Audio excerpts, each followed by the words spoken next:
tokkummaa keenya nuuf hunda keenyaaf gaaddisa kan inni ta'uu qabu sabboonummaa keenya Oromoo naashinaalizim yoo isan qabnu ta'e uumaa gatiin qabu hammam yoo dheeranne hammam doktara miti profeesara taane hammam qabeenya wayitoo qabaanne gatiin qabu har'a gosummaan maalummaan rakkoodha jennee nuyi faarsinu kun gosummaan akkamitti uumame maaliif uumame badoomaaf isinitti hin fakkaatin gosa abbaa abaluu kan jennu dhiiga duwwaadhaan miti bar gosummaan gaaddisa tokko qabaachuu waan qabuuf maaliif sarvaayivaal tokko ta'ee ofirraa faccisuuf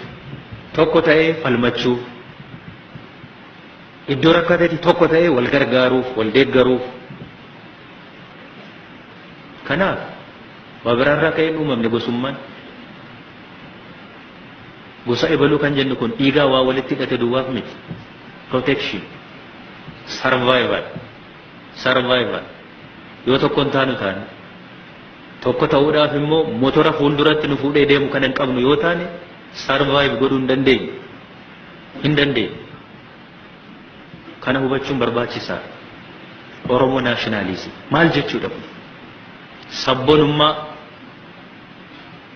sabboonummaa with new and modern thinking